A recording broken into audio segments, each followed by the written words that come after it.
So we start with the FA Cup's 6th round at St Mary's and a pretty comprehensive 4-1 defeat for Southampton against Manchester City. Glenn, it was comfortable in the end for City, but was the score a fair reflection, do you think?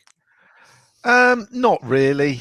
It doesn't really matter whether it was or whether it wasn't. The bottom line is it's a cup game. You either win or you lose, and we lost overall.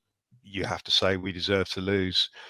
In answer to the question, yeah, it probably did. It did flatter them a little bit, but at the end of the day, they did pass up a few chances at the end when our intensity levels had dropped. We basically stayed in the game for 75 minutes, but ultimately, when you look at it, the reasons we lost is, we said last week that you can't afford to give them anything. If they score a brilliant goal, which they did with the last 2 goals. If they score a brilliant goal, that's fair enough. But if you give them goals, it just makes your task impossible. It's impossible if you give any team goals. I mean, we gave Watford goals and we couldn't come back against them. And the first goal is dreadful, and the second goal is dreadful, and that just makes it very, very difficult. I think Ralph was kind of sawn off a little bit because he picked a team to kind of come strong in the second half, bring the main strikers on in the second half and use the 5 subs, kind of similar to what he did against West Ham. And I think that was sound enough sort of thinking.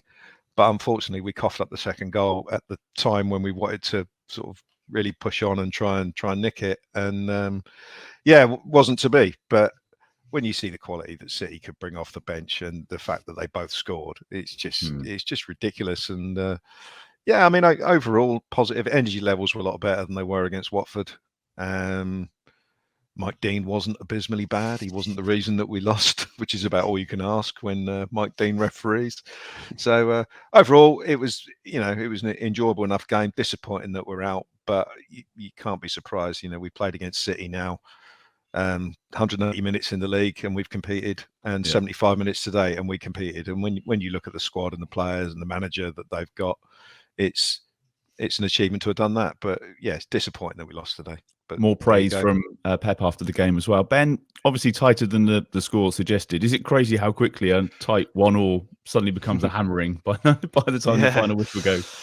It is a bit, isn't it? It's kind of scary. And I think they even had 2 or 3 other good chances towards the end. I mean, it could have been a silly score, and I totally agree with Glenn. I mean, I almost felt you sat there scratching your head thinking, how have we lost 4-1? But I think it does it evidences the quality that they've got, doesn't it? And Glenn's spot on. I mean, they can bring on 40, 50 million pound players. We're bringing on 10, 15 million pound players, and that's the difference. And, I have to say, I mean, let's not get carried away. We still lost the game. We're out of the cup. It's disappointing. But I thought everyone in a Saints shirt today gave 100%. I was sort of sat there watching the game thinking, at least we've gone out with our heads held high, and that's the least you can ask for. I think we had pretty, tough game last Sunday, as I said, against Watford. But ultimately, I think we just ran out of puff in the end, and maybe we could have done with a drinks break or an energy gel or something like that. But I think the difference is when their chances came along, they took them. We had a couple of good chances. Armstrong obviously hitting the post, which was unlucky. Big chance for Shea at 2-1. That goes in. It's potentially a different game, and they go straight out the other end and kill us off, really. So I thought, in terms of Saints, just lacked a bit of quality and composure in the final third when they really needed it. And ultimately, on another day, potentially take that to extra time. But as I said, I think we go out with our heads held high. Nick's watching on YouTube. He says Che's miss was unfortunate. That was the turning point, because if that had gone in, we might have carried some momentum into the final stages of the game. And Mark says, I've just got home to Swindon after the game. Not a bad performance from Saints today, and certainly happier after the previous game. So I think we can all agree on that. We'll get onto the goals in just a moment. Let's start with the team selection, shall we, Glenn? Because we were told it was disrespectful to criticise the team selection before the West Ham game. And then on the face of it, we start the biggest game of the season with the 2 reserve strikers. So was it madness, or did it work to a certain extent? I think, as I mentioned earlier, I think there was a little bit of logic behind it, in that Adam Armstrong and Shane Long were going to run around like madmen for as long as they could. And then hopefully we're still in the game, and then we bring the big guns on, if you like, to win it. So I can kind of see it. When you lose and you haven't picked what is seen as your 11 best players, there will always be questions. But I wasn't unhappy with the team selection. I would have been if we'd made 9 changes again. So I thought the thinking was sound enough, but I think the goals that we let in particular the second goal, that came at exactly the wrong time. I was beginning to think at 1-1 that we could, we could maybe even nick this, certainly get to extra time, but unfortunately then we coughed up another goal. And so yeah, with regards to the team selection, I didn't think it was too bad. I was pleased to see basically the first choice midfield, who I all thought had decent games. They certainly played a lot better than they have done in the previous couple of games. And yeah, the fullbacks both did well. I thought Tino looked more, closer to his best level, especially in the first half today. So that's a positive going forward. Walker-Peters I thought was excellent again, despite yet again being snubbed by England, which is annoying. But you never know. I hear there's a couple of injuries at fullback, so he may get called up this week. But and I don't think Fraser didn't have a chance really with any of the goals. Nearly got a hand to the penalty, didn't he? That was so unlucky, wasn't it? Yeah, and you could tell he was frustrated because he got close to it.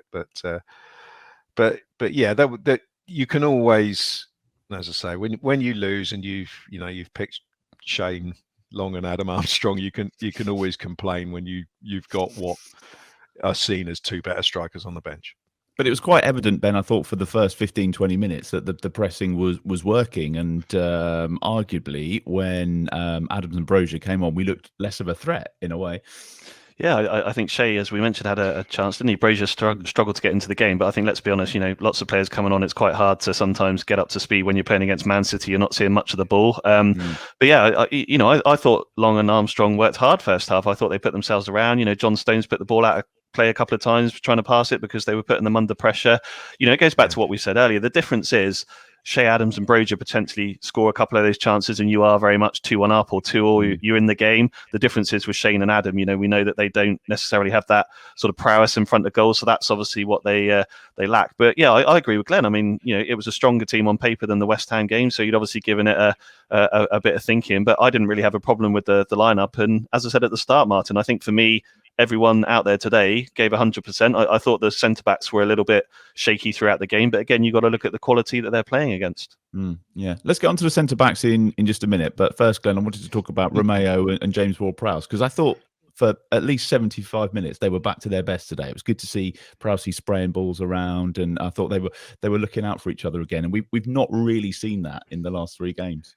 No, they've certainly had a little bit of a dip. A month ago, I was looking at those two thinking, I'd struggle to swap these for virtually any midfielders in the league.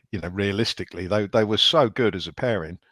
But, things have certainly dropped off the last sort of 2 or 3 weeks. But today, I thought it was a positive. They certainly looked to be back on it, especially Romeo. He seems to have dropped off a little bit more than Prowse did over the last few games, but he was snapping into things. Maybe it was Jack Grealish being back again. Maybe that fired him up again. But there's no fight in the tunnel this time. But yeah, I definitely thought they were better. And some of Ward-Prowse's passing, the vision he showed, the first time ball he hit over to Elianusi, was it? That was the Che Adams chance, wasn't it? Yeah. In the second half, he played some great stuff. And yeah, I was impressed with the two of them, considering they're up against.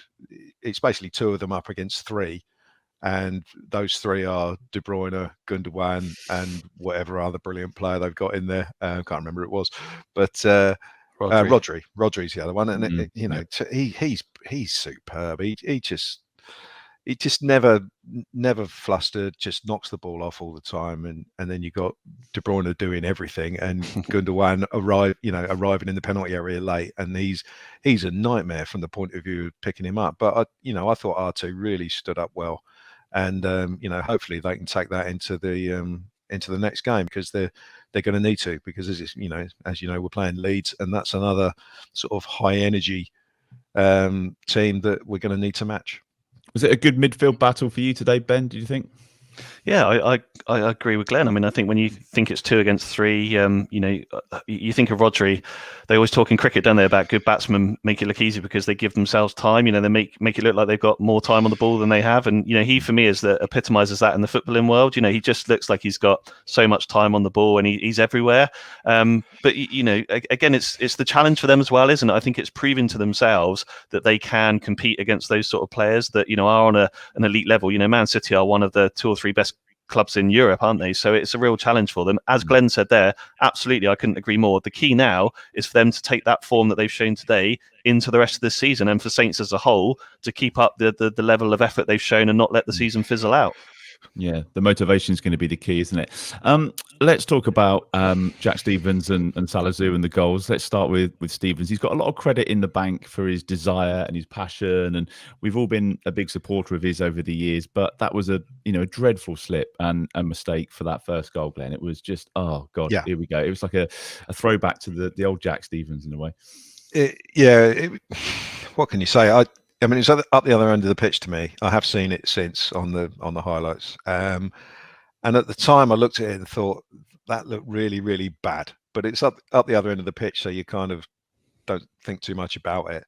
You only know that you're 1-0 down. But when you watch it on the replay, it's horrendous. It's just a horrible scuffed clearance with his left foot that doesn't get off the ground. City have still got to do something with it, and it was Grealish's best contribution because he controlled it, poked it to Sterling, and even Sterling couldn't miss that one. As I said last time, that's a hill I'll die on. I'm never impressed with Raheem Sterling, and he butchered a few chances in the second half to make it to keep us in the game. But it was a bad mistake, and unfortunately it seemed to affect him because it wasn't the only mistake. He got away with 2 or 3 as well, where a real ropey looking pass that nearly got intercepted, things like that. So it's difficult, in Stephens' defence, it's difficult when you're not playing to come in and suddenly be up to speed, especially playing against a team like that. But he's had a lot of chances, and I do wonder, he's either got to be in the team playing regularly, or I don't think he's the sort of player that's suited to sort of coming in and playing 1 game in 5. He just doesn't, he seems to take too long to get up to speed. I mean, if he'd have picked Jan Valery today, I wouldn't have had a problem with that because I think he's done well.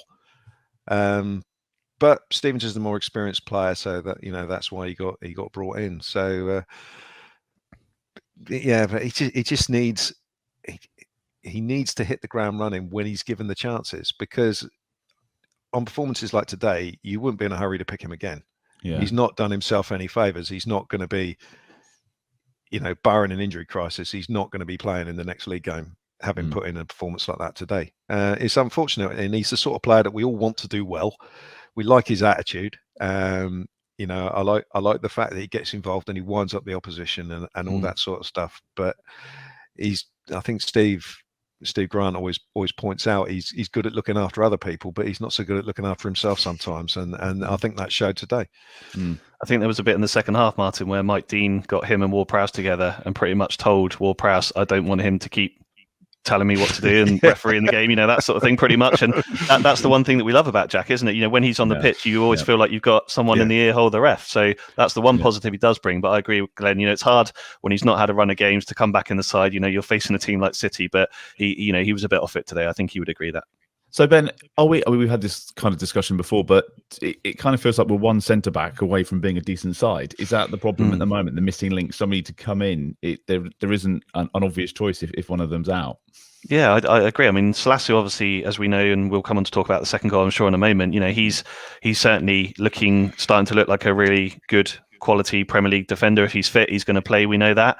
Other than that, it feels like we've got 2 or 3 half decent centre backs. Stephens, Bednarek. I totally agree with Glenn. We all agreed Valery had a really good game against West Ham in the Cup and probably deserved to start today, maybe. So again, there's options there. But for me, we've spoken a lot about the goalkeeping position this summer. I think if they've got money in the bank, that is another position. I think trying to find a long-term partner for Salazar, definitely. And there's a few quotes that have been flying around from Ralph's press conference about Bednarek today, Glenn, and why he didn't play. And Ralph was asked about it. He says he's okay. He's got a big game for Poland next week. And it seems to me that he's not 100% with his mind for us here today. So I've heard of managers resting players when they come back from international duty, but not before they go away. That's bizarre, isn't it? It is a bit, but I think it probably says that he doesn't see that there's much difference between Bednarek and Stevens. And to be honest, there isn't. So he probably thought, I can afford, if his mind's not 100% on it, then I can probably afford to leave him out today. And it does solve that problem of giving someone else a game. Bednarek can be very hit and miss as well, so there's no guarantee he wouldn't have made similar mistakes. It's not as if we're leaving out Virgil van Dijk or something like that. Or resting James Ward-Prowse. Yeah. We're not tearing up trees here, are we? No, we're not. So, I mean, it's I would say it's very, very charitable of a club manager to think about international players at international teams. That doesn't happen often, does it? But yeah, I mean, I wouldn't read too much into that, and I don't think it's I don't think it's a dreadful problem that Bednarek didn't play today. Let's talk about that equaliser just before half-time, Ben. The perfect time to score. It's odd that we lose 4-1. They score all 5 of the goals. But I think credit to James Ward-Prowse for the challenge that was in there, because he kept that alive. He kept that move going. Yeah, I mean, we'd had a few instances where we had played the ball in sort of behind them and got into good positions, I think, during that half. For me, Martin, we totally deserved that goal. I mean, yeah, it was a great time to score, but I think more importantly, it gave the team reward for their first half efforts. Great run from Al Yunusi. I think it was Stuart Armstrong, that is, that played the ball through to him. I think, my immediate thought, probably like most people, he's offside. It's going to be cancelled through VAR. And when you saw it again, it was a really well-timed run. Need a bit of luck to put it in, but I think that gave them a lift going in at half time, because they put a lot of energy into that first half, and I think they've definitely given City problems. And to come away with a goal, yeah, okay, it was an own goal, but it was still a reward for the amount of effort that they put in, and gave them something to come out and hold on to in the second half, obviously. And it changed the atmosphere in the stadium, Glenn, didn't it? Yeah, two things about that goal that I thought were amusing. One, that it was Laporte, who I don't like. I have more irrational hatred coming from me there. Don't like Laporte. And the other one was that Kyle Walker threw a complete tantrum when the ball went in, because he thought it was offside. It clearly wasn't, because it gets looked at by VAR. It was him keeping them onside. It was him keeping them onside, and as soon as the halftime whistle went, he wellied the ball out of the ground. Yeah, there's a video of it. He just wellied it out of the ground. It's just. I mean, that's some effort, isn't it? Yeah, it's a good effort from there. Went over the top of the Egyptian stand. So yeah, well played, Carl. You don't see those. Trying to dump it in the river or whatever. But yeah, it was a bit of a strange reaction. But yeah, it did change the atmosphere. I mean, I kind of went into the game with zero expectations, and I was happy to get to halftime 1-0 down. Because it's interesting when you we said last week about you don't want to go behind against City, but if you go behind after 10 minutes like we did, there's no real change to the game plan. You stick to it, and hope that something happens, and it did at half time. And the problem was, if you go behind in the second half, suddenly you think, oh, we've only got 20 minutes to go, we need to open up a little bit, and that's when it all goes horribly wrong against a team like City. But yeah, half time we went in and everyone was kind of buzzing, and that was the case for me until until the second goal. I just began to think that, yeah, I can see 90 minutes in sight here, and we can maybe take this to extra time, or maybe even nick it. But no, it certainly made halftime more enjoyable, especially because I was imagining Kyle Walker throwing teacups around the changing room. But, there you go. I think go and get that ball back. Yeah. Let's talk about the penalty, Ben. Was that soft penalty, rash challenge, just a moment of stupidity? Because he's got a form on this, hasn't he?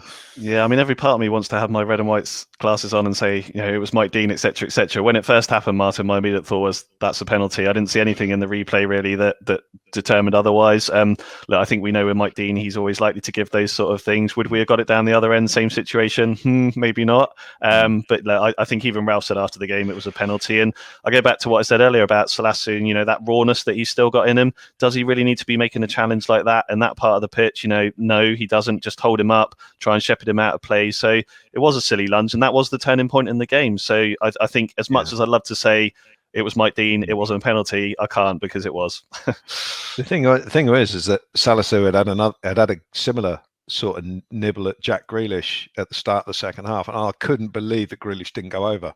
bearing in mind how much he likes to go over. So he kind of got away with that one, and when he went for that one, I was like, no, just stay on your feet.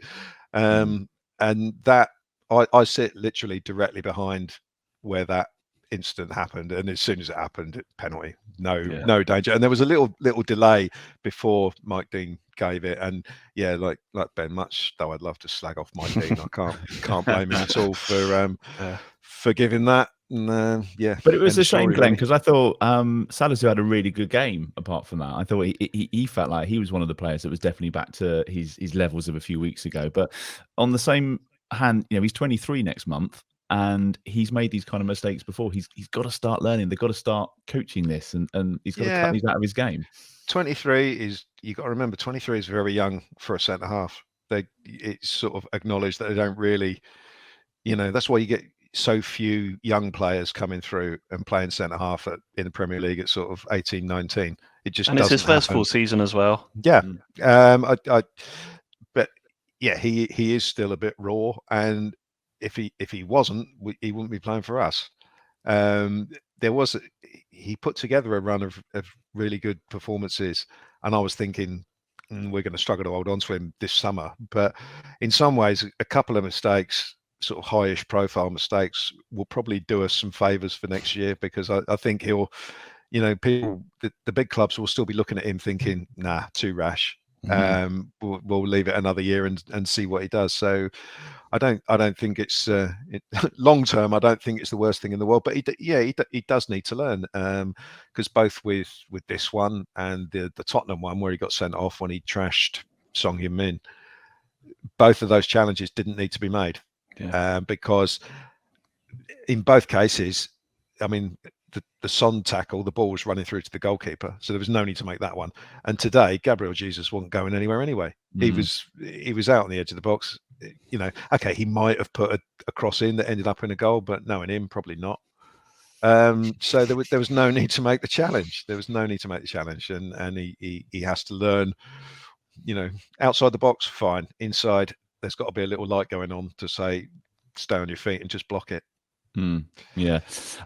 Great chance at 2-1. That great ball, Ben, from James Ward-Prowse, and the touch from Elyounoussi was magical, wasn't it? It deserved more than Adams firing straight at the keeper. Yeah, I mean, as Glenn said earlier, I thought both him and Armstrong, Stewart, that is, there's too many Armstrongs in the Saints team these days, had a really good game today. I thought, Elyounoussi obviously scored last week, but other than that, didn't really do a lot. But I thought he was really involved today, and yeah, I mean, it was a great move, and I go back to what I said earlier. I mean, we made some really good attacking plays there. I was looking here. I think we had 13 shots. They had 19. So we created a lot of chances against Man City, which not many teams do.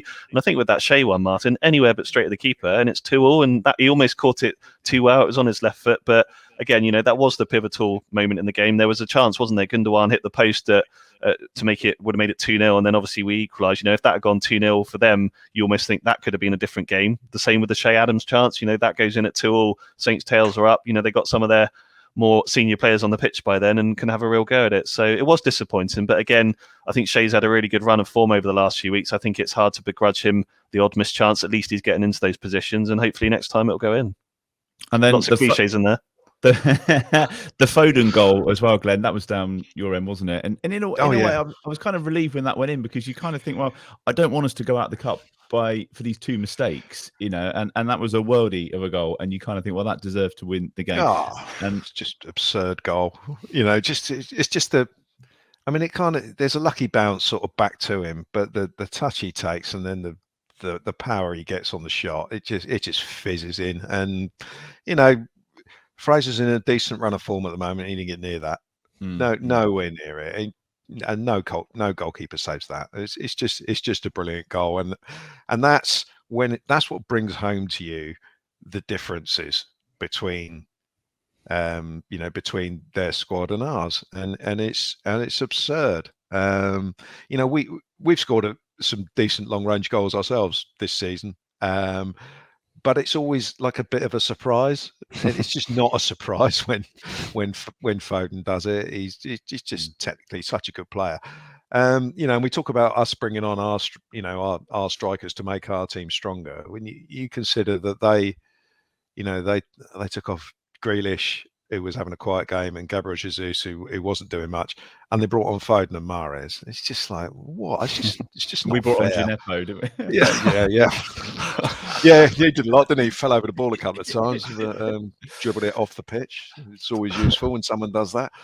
But when you bring on those two, you think Bernardo Silva, who's probably been their best player this season, didn't even play. It's just nuts. But that goal was brilliant. And that's the point for me where you go, hands up, okay. And Mahrez's goal, though, there was a little drop in intensity around the third and fourth goal from us, where we kind of realised the game was up a little bit, and there was just sort of five or so minutes where we weren't quite snapping in the tackles and we weren't quite closing down aggressively, and they scored the 2 goals during that time. That just shows that against a team like City, you've got to be on it for the whole game, otherwise they will score, and that's what happened with those 2 goals at the end. Did you what did you make of those 2 goals, Ben? Have you just got to hold your hands up and go that's where the money gets spent, and that's why those players score those goals?